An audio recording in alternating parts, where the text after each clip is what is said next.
I'm Dr. Robert Bray. I've been working with horses since my early teens. I've had a good opportunity in journeying along with horses, from raising and showing horses, to breeding horses, to obtaining my PhD in non-ruminant nutrition at the University of Maryland. I've been a professor at a California university.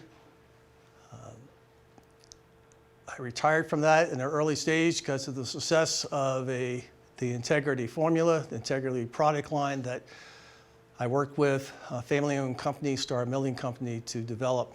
And now we have 10 products on the West Coast, including Hawaii, that's available for horse owners. Through this journey, I've also managed farms. I've had the experience to track wild horses and conduct research with wild horses with Cryptosporidium and Gerardia.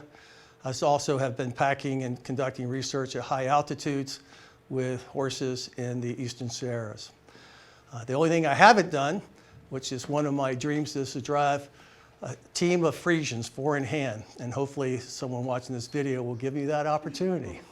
So today we're going to talk about falsehoods in horse nutrition. There is always a focus by horse owners, or even animal owners in general, on 1 to 2 nutrients. It's frequently with the trace elements, the vitamins and the minerals. They deal with the more is better syndrome. If I feed more, it's better. That's not a true statement. And one of the challenging aspects that we find is that comparing numbers. This one has this number, this one has that number, more is better. But here's the problem. If you look at the bottom of this slide, you'll see where is it grams versus milligrams versus an ounce. Is it milligrams per pound or milligrams per kilogram, which is the same as parts per million. Those units help identify what is the absolute quantity. And so comparing numbers normally doesn't work very well. All animals require 47 to 48 nutrients, and this is a list of those as they scroll through the screen. It doesn't matter what the animal is. There are big changes based on the stage of production, or stage of the life stages relative to nutrient requirements. But a horse that is a couch potato requires the same nutrients that a horse that is pregnant, lactating, or a high performance horse. They still require those nutrients, but the amount they have is based on what is in the formula to meet the production of that particular stage of the horse life cycle. So we're going to talk about falsehoods in horse nutrition, and I've selected a group of them. We're going to cover which feed for Topline, no molasses, no sugar and starch, which fat, omega-3 fatty acids, soaking feed, and hay pellets, are they the same as baled hay? So which feed for Topline? It's an often question that I have that says, I need to put more muscle on their Topline. What do I feed? We know in the cattle industry, through genetics and selection, we can put muscling on an animal. So it does work in the production aspect of animals. We're not there with horses because we don't select for that kind of production. There is no nutrient or combination of nutrients that will target muscle buildup. It's including the Topline. It's influenced by genetics. It's influenced by a balanced diet and the source of those calories. Exercise is critical. Hills, backing up, collection, all those play a role in building the muscles that you're looking for. If I could build muscling, I would do it and not be lifting weights myself. So that is not any claim that they can put Topline based on just feeding doesn't work at all. And a good example would be excess feeding protein. I need to build muscle, I'm going to feed them more protein. All that tells the animal when you put this high protein feed into their diet and they consume, they're going to use what they can at that particular stage to the digestive system, and the rest they're just going to pee out. And the reason they do is, using protein as an example, when protein's broken down and it says, I can't use everything that's there, so I have all this nitrogen, because all protein is made up of nitrogen, and I got to get rid of the nitrogen. It can't stay in my body. So the nitrogen has to be processed by the kidneys, which means the animal drinks more water in order to rid itself of that nitrogen. That's how you get that strong ammonia smell in their urine. Horse drinks more water, therefore there's more urine volume, there's more frequent urination. And what's even more important for performance horses, electrolytes follow water. So if they're drinking more water because of this excess protein in the diet, electrolytes are following. So remember, exercise and balanced diet. It takes work, along with a balanced diet, for an animal to build muscle. But they also got to have the genetic potential to do so. Common question about, I can't have molasses. Molasses is bad for my horse. And I want to address this misunderstanding within the horse industry. Molasses is 40% sugar. So that 40% sugar does not translate to 40% sugar in the finished product. Sugar influences blood glucose, but that sugar, it's also how it's utilized by the body is dependent upon what other feeds, what type of soluble fiber, what type of forage is being fed. That will influence what's going to be digested and assimilated into the body and utilized. But sugar is not bad. Sugar is used to prime the cells to do their job at the cellular level. So sugar and starch is important to the diet. Here's an example. This is our Integrity Performance diet. You can see there, this is 1 pound of the feed. I'm going to show you how much molasses, sugar from molasses, and sugar equivalent. So in 1 pound of the Integrity Performance, there's less than an ounce of molasses, 0.8. But keep in mind, molasses is 40% sugar, so it's actually sugar from molasses is 0.3 ounces or equivalent to 9 grams. That 9 grams, to put it so a visual, is 2/3 of a tablespoon. And you're going to tell me a pound of that feed with 2/3 of a tablespoon for a 1,100-pound horse is going to have an adverse effect. I don't think so. And so I don't feed a pound, I feed 3 pounds. So here's the numbers for a 3 pound. Obviously it'll be 2.4 ounces of molasses in that 3 pounds, but still less than a total ounce in 3 pounds of the sugar that is from the molasses. And it's a little over 1 1/3 of tablespoon of sugar that's being contributed in that 3 pounds. So is that a big deal? You got to also look at hay. Hay has sugar and starch. This is just a typical for a grass hay. We're looking at sugar. Sometimes you'll see that number represented as ESC, ethanol soluble carbohydrate. Then we have starch, and then water soluble carbohydrate represents a combination of sugars and fructans. Fructans is a short fiber. It cannot be digested by enzymes. It's actually processed and digested by microorganisms. In Dr. Bray's Corner at integrityhorsefeeds.com, there's a whole fact sheet about fructans that you can read. People talk about NSC, non-structural carbohydrates. That's just a combination of these two numbers. I never, and I want to emphasize, never ever use NSC to evaluate any type of feed. At Star Milling, we spend the money, take the time to evaluate for all 3 of these components so you can target what is your emphasis or lack of emphasis, particularly if you're addressing metabolic syndromes. A horse that is laminitic or Cushing is different than a horse that has IR. So we provide this information. This NSC to me is not a very useful number. And to show you how much variability there is in grass hay, this is the range. So I gave you an average of 8%, but look, it's 5 to 11%, 2% for starch, goes from less than 1 to 3.5, a huge variability. And unless you measure, or analyze that hay, you don't know what's there. So we use a standard, but the emphasis quite often in the horse industry is what I'm getting out of the feed bag that I'm concerned about. You got to understand that there's more to sugar and starch than just what's in the bag. I had a phone call from a customer who says, Dr. Bray, no sugar, no starch in my horse's feed. None. And I told her, I said, sorry, I can't do that. Why can't you do that? I said, well, there's this thing called photosynthesis. And photosynthesis with plants generates glucose, which is the base sugar that builds on and makes starch. All plants have sugar and starch. And that is the basis for ruminants and non-ruminants to consume as an energy source. So let's compare the sugar and starch with the grass hay.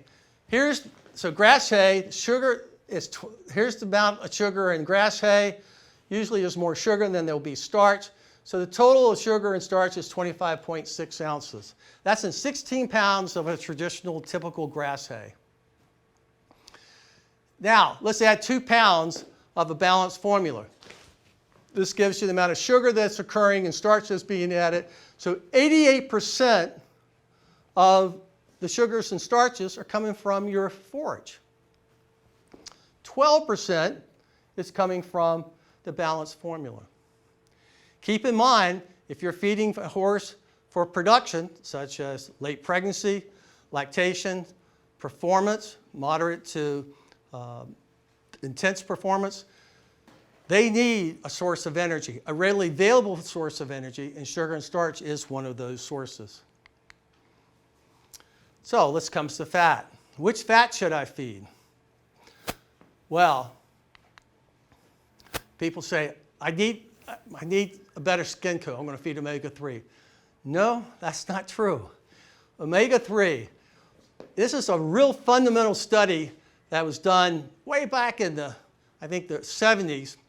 And what they showed with animals is that with feeding omega-3, the skin symptoms that they had remained, but the animal grew better. However, with omega-6, and omega-6 would be like corn oil, for example, is a good example, soy, skin symptoms disappeared, but loss of hair and kidney damage continued with the animal. That was a study that was done. So what I tell people, if they want just improve their hair coat, just go buy oil. Buy any oil, or rice bran will do that. It does not have to be omega-3. So misinformation in the industry about what to feed fat-wise. And I want to give you an example. This is a product, a commercial product that's being made, that its ingredients are vegetable oils and vitamins. It's 10% fat, and they recommend feeding 2 ounces. 2 ounces of that provides 5.6 grams of fat, which is 0.2 ounces. Just want you to get a feel. That's how much fat on a day that you feed 2 ounces of something you think is a fat source to help the coat. 1/4 cup oil, and that's the recommendation when people say, what do I need to improve my hair coat? Feed a 1/4 cup oil per day. 1/4 cup oil, which is 2 ounces, 56 grams or 2 ounces of total fat. Far more than what you find in that supplement. What about rice bran? Now, Integrity rice bran. Just by feeding a 1/2 pound per day, you get 47 grams. 47 grams is about 1.6 ounces. Both really good fat sources. 2 pounds of Integrity, and this is the adult senior Integrity for this example, provides 68 grams of fat, about 1.3 ounces. That's not correct. It's more than 1.3 ounces, but 68 grams of fat. So, fat sources, this product has about 7.25% fat in it, or you can add oil to your diet or rice bran to the balanced formula as opposed to some of the supplements that are out there on the market. Well, we brought up omega-3 fatty acids, and everyone thinks omega-3 is very important. What's interesting in the history of omega-3, and I think this is around the 60s or so in human research, where they noticed that Eskimos, people that live in those cold climates, ate lots of fatty fish. And there was a problem with obesity and overweightness. But yet, when they examined them, they had no signs of cardiovascular disease. And that's when they started looking and started finding, Oh, it's the type of fat they're getting from the fish oils with DHA and EPA. Well, that emphasis on omega-3 has kind of translated into companion animals, our dogs and our cats, but also to our horses. So let's take a look at omega-3s. Wild horses grazing, most grass forages are less than 3% fat. Horses grazing consume an omega-3 that's called alpha-linolenic acid. That particular form of omega-3 is poorly converted to DHA and EPA. That DHA and EPA are the forms that the human industry emphasizes for general health. And the source of that is with cold water fish. The industry, including some of the professional communities, did not realize that the only source of omega-3 in herbivores, such as horses, is that alpha-linolenic acid. That's the only source you can get from whole flaxseed, canola oil, both of those I use in the Integrity product line, but the canola oil has a decent amount of omega-3. But what you need to realize is that there's no established requirement for the omega-3 fatty acid with horses. We don't know what the requirement is. We have some suggestions on how much omega-6, so if you start talking about the omega-6 to 3 ratio, and it is 6 to 3, it's not 3 to 6 in the ratio, and the omega-6 to 3 ratio, we don't even know that with horses, and therefore we don't have any idea how much DHA or EPA is being converted in horses and the benefit thereof. It's fair to say that omega-3 fatty acids are important for all animals, but the amount and the significance is relative to how much fat an animal consumes in its daily diet. When we developed the Integrity line, 15 years ago, we weren't thinking of, well, what's the omega-6 to 3 ratio, how important that may be.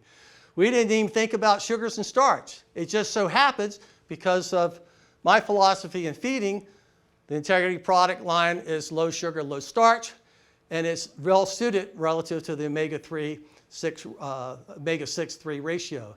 And here it outlines the two. This is the Integrity Adult Senior. This is the one with no molasses. In humans, we talk about a 4-to-1 ratio of 6 to 3.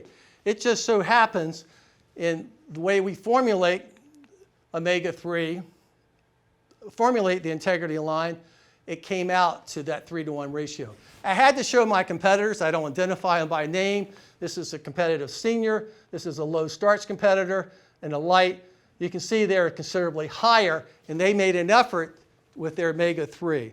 So at Star Milling, just in our philosophy of how we put formulas together, it fits the horse based on how that gut is designed and what that animal requires. Could omega-6 and 3 be an issue? I'm realistic, sure. And I can't really tell you, I've seen one in the animal industry, well, at least with horses. And one would be if you're feeding inadequate forage and high concentrates or feed out of a bag. That could possibly become an issue, but it have to be done for a long period of time.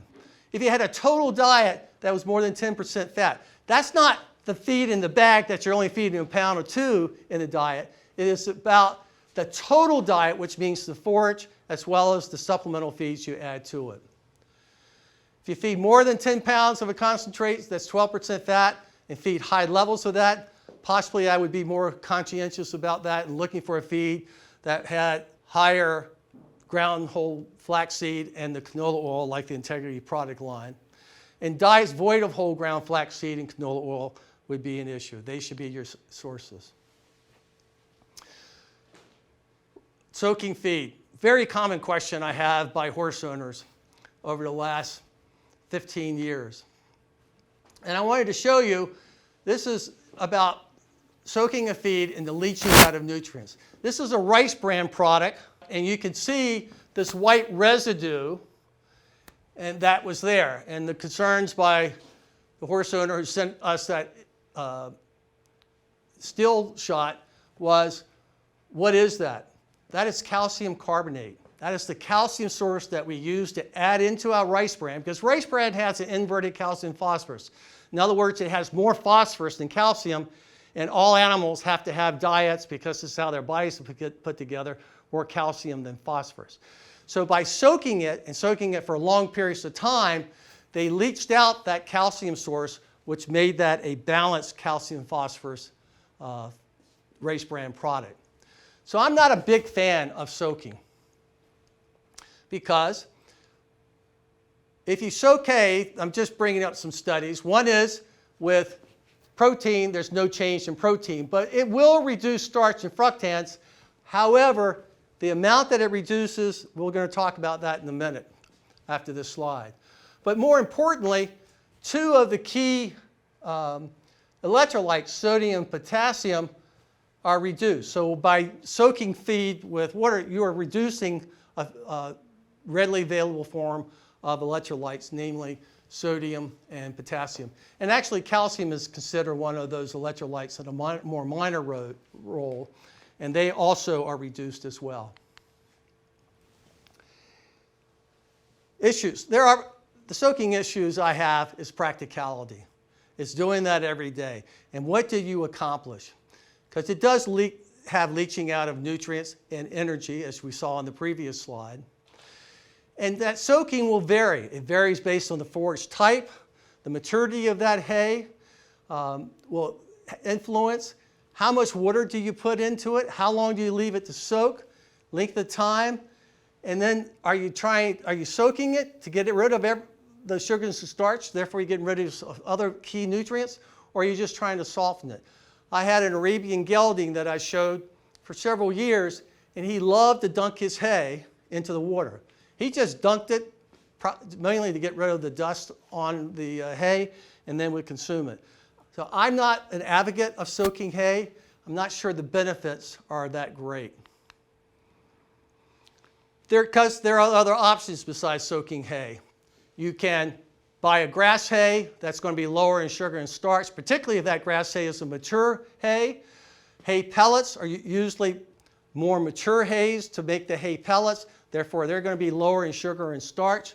We have that information and data with hay pellets that start milling. Feeding more frequent meals in lower amounts is useful. Slow hay feeders are also very useful, or as I did in an earlier video, double hay net. If you're going to test your hay for sugar and starch and pay that kind of money, you better be buying tons of that particular hay to make it worth and have a value. I tell people if they are going to soak, just do it for about a maximum of an hour, no more. But I will not assure that that is beneficial at all. So what about hay pellets? Hay's become very expensive, and people said, can I feed hay pellets instead of buying the baled hay? Well, there's a key to that. One is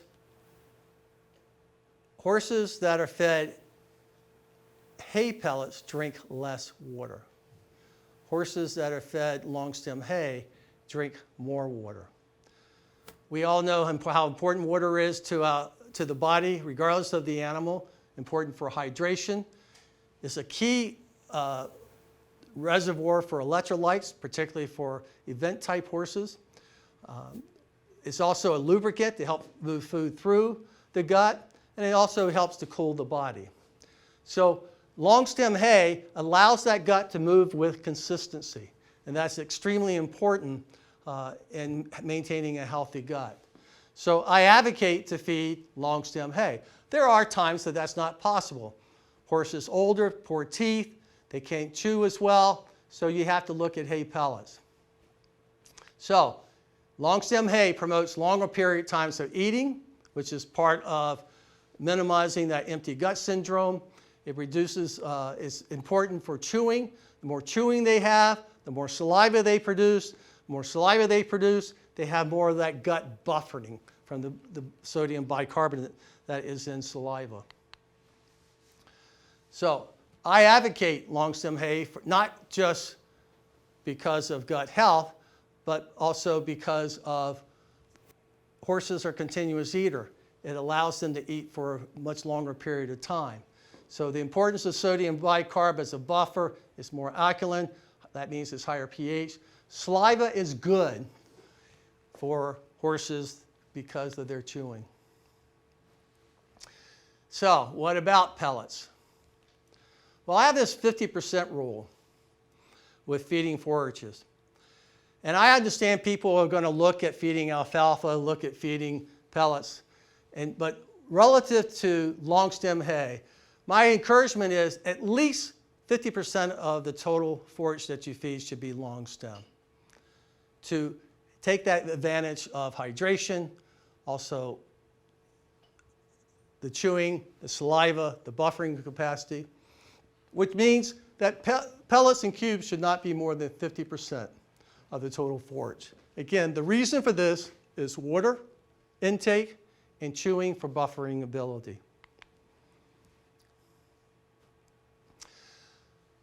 As we go towards the end, I put up the bale hay, the hay pellet, and I actually added a complete.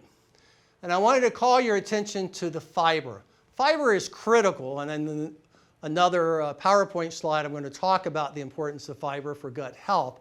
But just look at the difference. In a complete feed, it's only 20% fiber, and a hay pellet this particular hay pellet was 32%, and the reason was that's a very mature hays that were used. They were grown much longer than they would have if they went to a bale. But a traditional moderate quality grass hay, this is an example of alfalfa Bermuda. I look for hays to be somewhere in the 28% range of crude fiber. As a scientist, we tend to use ADF, acid detergent fiber, in evaluating. That is a strange assessment that doesn't jive well with the public, so that's why I'm using crude fiber as opposed to ADF. So, there are some of the falsehoods that exist in horse nutrition.